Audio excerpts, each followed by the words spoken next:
कुछ लोगों ने बताया कि इसका नाम अर्चिता फुकान है। ये पहले जीबी रोड पर काम करती थी। 5 से 7 साल तक इसके साथ में वहां पर काफी जबरदस्तियां हुई, काफी दुष्कर्म हुए। इसके बाद उसने वहां से अपनी जान बचाई 25 लाख रुपए जमा करके। उसके बाद ये भारतवर्ष छोड़ करके पहुंचती है अमेरिका। वहां पर ये पोर्न इंडस्ट्री को ज्वाइन करती है। प्रतिम बोरा नाम का एक इंजीनियर गिरफ्तार होता है और वहां से पता लगता है कि अर्चिता फुकान नाम की या फिर बेबी डॉल आर्ची नाम की कोई लड़की ही नहीं है। मैं अपने सभी युवाओं से इसी वजह से इस बात को लेकर काफी बातें करता हूं कि टेक्नोलॉजी आपके लिए अच्छी भी है और बुरी भी है। इसका हमेशा सदुपयोग करें, दुरुपयोग कभी भी ना करें। आज आप दूसरों के लिए दुरुपयोग कर रहे हैं तो कल आपके खिलाफ भी, आपकी बहन बेटी के खिलाफ भी इसका दुरुपयोग हो सकता है। न्यूजीलैंड की एक सांसद ने तो स्वयं अपना एक फोटो संसद में ही लहरा दिया था और उसने बताया था कि ये मैंने स्वयं बनाया है डीप फेक से। मेरी लड़कियों और महिलाओं से एक और अपील है, कृपया सोशल मीडिया पर अपनी ऐसी फोटोज या वीडियोज या अपनी आवाज ना डालें जिनका कोई कल दुरुपयोग कर सकता है।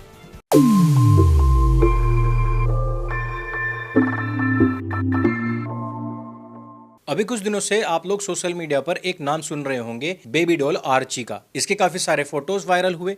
कुछ फोटोज इसके पूर्व की स्टार्स के साथ में भी वायरल हो रहे थे। इसको अमूल दूध पर आने वाली छोटी सी गुड़िया के कपड़ों में भी दिखाया गया था। कुछ हद से ज्यादा चटपटी न्यूज बनाकर फैलाने वाले ट्विटर हैंडल्स ने इसको ये कहकर के प्रचारित और प्रसारित किया था कि अमूल वाली जो गुड़िया है वो अब बड़ी हो गई है। कुछ लोगों ने बताया कि इसका नाम अर्चिता फुकान है। ये पहले जीबी रोड पर काम करती थी। 5 से 7 साल तक इसके साथ में वहां पर काफी जबरदस्तियां हुई, काफी दुष्कर्म हुए। इसके बाद उसने वहां से अपनी जान बचाई 25 लाख रुपए जमा करके। उसके बाद ये भारतवर्ष छोड़ करके पहुंचती है अमेरिका। वहां पर ये पोर्न इंडस्ट्री को ज्वाइन करती है। वहां से इसकी पहली फिल्म जस्ट आने ही वाली है। इस चीज को लेकर के काफी सारे फोटोज वायरल हो रहे थे। फिर कुछ लोगों ने कमेंट्स में अर्चिता फुकान का एक इंस्टाग्राम हैंडल भी पोस्ट कर दिया। देखते ही देखते जहां उस पर कभी 85,000 फॉलोवर्स हुआ करते थे, मिलियंस में फॉलोवर्स पहुंच जाते हैं। लोग कमेंट्स में उस लड़की के वीडियोस मांग रहे होते हैं। स्कैमर्स लोग उन्हीं कमेंट्स में टेलीग्राम ग्रुप के लिंक डाल रहे होते हैं और टेलीग्राम पर किस प्रकार से बड़े बड़े स्कैम्स चलते हैं उसके बारे में पहले एक वीडियो बना चुका हूं। यहीं से इसी तरीके से ही लोग फंसते हैं टेलीग्राम्स के चक्कर में और फिर वहां से लाखों करोड़ रुपए गंवाते हैं सिर्फ एक अर्चिता फुकान जैसी लड़की का लिंक मांगने के चक्कर में। अब ये तो मुझे बताने की आवश्यकता नहीं कि इंडिया के अंदर लोग किस चीज को गूगल पर सबसे ज्यादा सर्च करते हैं। वैसे ही अर्चिता फुकान को भी गूगल पर बहुत तेजी से सर्च किया गया, उसके वीडियोस ढूंढे गए। सोशल मीडिया पर अभी यही गहमा गहमी गर्मा गर्मी लिंक मांगना चल ही रहा था। तरह तरह के मीम्स डाले जा रहे थे लिंक मांगने के लिए कि तभी उसी दौरान आसाम पुलिस ने एक बड़ा विस्फोट कर दिया। विस्फोट यह था कि प्रतिम बोरा नाम का एक इंजीनियर गिरफ्तार होता है और वहां से पता लगता है कि अर्चिता फुकान नाम की या फिर बेबी डॉल आर्ची नाम की कोई लड़की ही नहीं है। ये जो फोटो सोशल मीडिया पर वायरल हो रहा है एक्चुअली ये एआई जनरेटेड है, लेकिन इसमें इतनी एक्यूरेसी कैसे है, इसको लेकर के जो तरह तरह के वीडियोस की चर्चाएं चल रही हैं, जो इसके साथ में किसी अफ्रीकन ब्लैकमैन को दिखाया जा रहा है, ये सब चीजें कैसे बनी। तो इसके पीछे की साजिश के बारे में पता लगता है कि इसी नाम की एक लड़की कभी के समय में हुआ करती थी। कुछ लोग बता रहे हैं कि वो प्रतिम बोरा की गर्लफ्रेंड हुआ करती थी, बाद में उसने प्रतिम को छोड़ दिया था। कुछ लोग कह रहे हैं कि प्रतिम केवल एक तरफा उस लड़की से प्यार किया करता था, लड़की ने उसको इनकार कर दिया और अपनी पूरी खुन्नस निकालने के लिए उसने लड़की के नाम से एक एआई अकाउंट बनाया, एक झूठी कहानी बनाई कि 5-7 साल तक वो जीबी रोड पर रही है। उसके बाद 25 लाख रुपए देकर उसने अपनी आजादी खरीदी है और उसके बाद उसने पोर्न इंडस्ट्री को ज्वाइन कर लिया है। यानी कि सोशल मीडिया पर जो आपको ऐसे ऐसे बड़े बड़े क्रांतिकारी भी दिख रहे होंगे जिन्होंने बताया कि लड़की अपनी मर्जी से जो चाहे वो करना चाहे वो कर सकती है, वो लड़की एक क्रांतिकारी है जिसने अपनी आजादी 25 लाख में खरीदी है। ऐसी ऐसी झूठी कहानियां तक परोसी गई हैं सोशल मीडिया के ऊपर। अब इन लोगों की तरफ भी शक जा रहा है कि कहीं ना कहीं इन्होंने भी प्रतिम बोरा से पैसे खाकर ही इसका इस प्रकार से प्रचार और प्रसार किया होगा। लेकिन कुछ लोग थे जिन्होंने कहा कि ऐसा नहीं हो सकता। ऐसे में प्रतिम बोरा ने इस अकाउंट का नाम ही चेंज करके अमीरा इश्तारा कर दिया था, लेकिन पुलिस इस तक पहुंच चुकी थी। जिस समय पर इसके डिवाइसेस खंगाले गए और इसके ट्रांजैक्शंस देखे गए तो वहां से पता लगता है कि इसने जो फेक अकाउंट्स बनाए हुए थे, लोगों को ठगने के नाम से 10 लाख रुपए से ज्यादा कुछ ही दिनों में कमा चुका था। अब इसके ऊपर काफी सारी धाराएं तो लग चुकी हैं, लेकिन क्या ये समस्या इस तरीके से रुक जाएगी या क्या ये समस्या अब गहराती नहीं जा रही है? एआई के ऊपर पहले भी काफी लोगों ने चर्चा की है कि ये बड़ा ही खतरनाक हो सकता है। इवन इलोन मस्क ने जिस समय पर एआई आया था उसी समय पर चेता दिया था कि इसके डीप फेक से हमें बड़ी समस्याएं पैदा हो सकती हैं। मैंने पिछले दिनों रश्मिका मंदाना के बारे में भी आपको बताया था किस प्रकार से उसका भी डीप फेक वीडियो बनाया गया था, जिसके बाद की रश्मिका मंदाना काफी टेंशन में आ गई थी। और यही नहीं, पहले तो फोटोशॉप्ड पिक्चर्स बनाए जाते थे, गूगल पर अपलोड किए जाते थे एक्टर एक्ट्रेसेस के, लेकिन डीप फेक इतना ज़्यादा खतरनाक है कि इसमें आप पहचान ही नहीं सकते, क्योंकि ये कंटिन्यू चलने वाला वीडियो होता है। इसमें आप किसी का भी कैसा भी कोई भी वीडियो बना सकते हैं।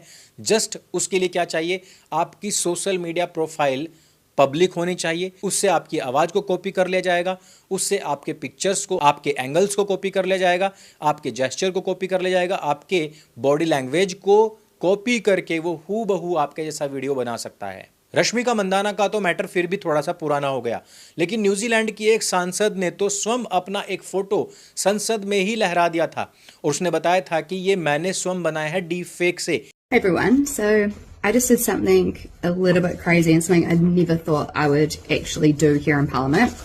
I held up this. It is a deep fake. सांसद ने कहा कि ये फोटो उसी का है, लेकिन रियल नहीं है, डीप फेक से बनाया हुआ है। अब आप समझ सकते हैं कि डीप फेक पूरी दुनिया के लिए कितना खतरनाक हो सकता है। इसमें एक और बड़ी बात यह है कि वो देश हैं जो काफी तरक्की कर चुके हैं, विकसित हो चुके हैं, जहां की सभ्यताओं को हम काफी ओपन माइंड वाला बोलते हैं, वो लोग तक इससे परेशान हैं। हिंदुस्तान की परंपराएं, सभ्यता और संस्कृति तो फिर भी शर्म और लिहाज के मामले में उनसे काफी पीछे है। हमारे यहाँ पर अभी तक किसी ने इसके ऊपर कोई चिंता नहीं जताई है। चलो, ये तो कोई आम लड़की हो सकती है, लेकिन एक सांसद इकरा हसन, इसका भी ऐसा ही डीप फेक वीडियो, और वो भी नाबालिग बच्चों ने, मेवात के रहने वाले 2 मुस्लिम लड़कों ने अपनी ही सांसद इकरा हसन का एक डीप फेक वीडियो बनाया था। इसको इंस्टाग्राम पर अपलोड भी कर दिया था। काफी सारे लोगों ने उस समय पर इसको भी हिंदू मुस्लिम रंग देने की कोशिश की थी। जब ये बात चारों तरफ फैल गई तो रजिया बानो नाम की एक महिला स्वयं मेवात जाती है, इन बच्चों को पकड़ती है, उनसे माफी मंगवाती है।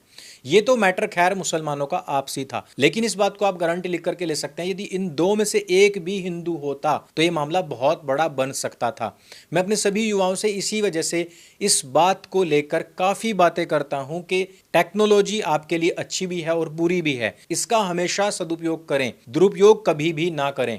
आज आप दूसरों के लिए दुरुपयोग कर रहे हैं तो कल आपके खिलाफ भी, आपकी बहन बेटी के खिलाफ भी इसका दुरुपयोग हो सकता है। और हम ये भी ना सोचें कि कुछ अनपढ़ लोग जिनके हाथ में टेक्नोलॉजी लग गई, सिर्फ वही इसका दुरुपयोग कर सकते हैं। पिछले दिनों आपने टेलर स्विफ्ट के बारे में भी सुना होगा। उसी के खुद के फैन ने, जो कि काफ़ी अच्छा पढ़ा लिखा भी था, उसी ने ही उसका एक डीप फेक फोटो और वीडियो बना करके सोशल मीडिया पर डाल दिया था, जिसके बाद में वो काफ़ी टेंशन में आ गई थी, वो काफ़ी परेशान हो गई थी। इसी तरीके से काफ़ी लोगों की ज़िंदगी में भूचाल लाने का कार्य कर रहा है टेक्नोलॉजी का ये अगला स्टेप। लोग तो कह देते हैं कि इसका प्रयोग करके हम अब कार्यों को आसान कर सकते हैं, लेकिन मुझे नहीं लगता कि यह कार्यों को आसान करने के लिए ही बना है। यह कार्यों को अधिक जटिल करने, रिश्तों को खराब करने या किसी की छवि को पूरी तरीके से धूमिल करके उनके जीवन को नष्ट तक कर सकता है। यदि किसी के बारे में कोई अफवाह भी फैल जाए, वो लोग तक ट्रॉमा में पहुंच जाते हैं।